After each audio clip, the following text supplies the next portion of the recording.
Hi everyone, Dr. Jamie here. Today we're going to talk about another skin tumor. We're going to talk about a condition known as lipoma. Let's talk about it. This is essentially matured fat cells that are enclosed in a fibrous capsule. Now, this is located in the subcutaneous tissues.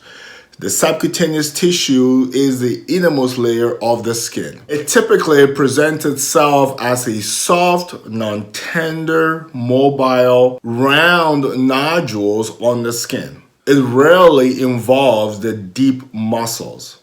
Now, when we are looking at this particular skin tumor, there are other pathologies we need to rule out. We got to make sure that it is not an epidermal cyst or a sebaceous cyst, or a ganglion cyst, an abscess, or any malignant skin tumor. This is typically found on the arm, the chest, and the back. It can also be found on the scalp, on the neck, and on the face. Essentially, these can be found on any part of the body where we do have subcutaneous fat. In the image shown here, this was a lipoma to the right bicep.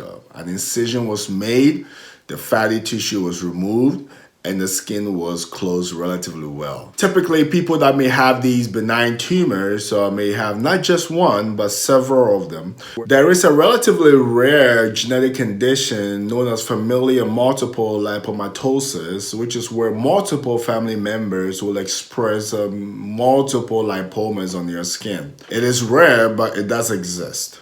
Listed here are the things that your clinician will pay attention to determine if they need to remove these fatty tumors. Number one, if the tumor is causing a lot of pain.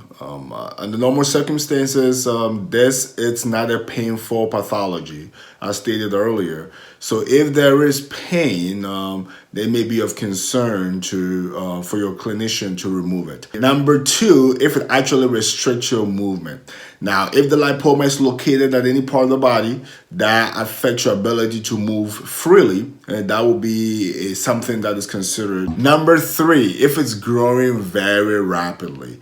This is a very slow growing tumor. It can take many years, 5 to 10 years in some cases, for one to see exponential growth. If there is exponential growth within 3 to 6 months, there are concerns for other pathologies, and therefore it will have to be removed and further investigated. Number four, if your clinician is concerned of any cancerous pathology, that will be an indication to remove this tumor. Number five, if all of a sudden this tumor changes from being soft into being firm, that would be a red flag to consider removal. And number six, for cosmesis purposes. Now, this is basically if the tumor is found on locations that cosmetically affect your quality of life, it can certainly be removed. As shown here, it's a lipoma that was identified on the scalp. Now, this was causing a little bit of discomfort cosmetically because of the location, and occasionally it will cause a little bit of pain. Because of this, an incision was performed after the area was appropriately cleaned and anesthetized. The fatty tissue was removed with its entire capsule, and the skin was approximately relatively well. Now, chances of reoccurrence after removal is very low. Alternatively, there are other ways to remove lipomas, such as liposuction or injecting chemical into the lipomas themselves. With respect to liposuction, this is when the fatty tissue is broken down and suctioned out of the body. The chemical that can be injected into the fatty tissue is known as deoxycholic acid. This essentially breaks up the fat and causes it to shrink. I hope you enjoyed this video. Don't forget to check out my other videos as shown on the screen, especially the one on the abscess. Dr. Jima, I'm out.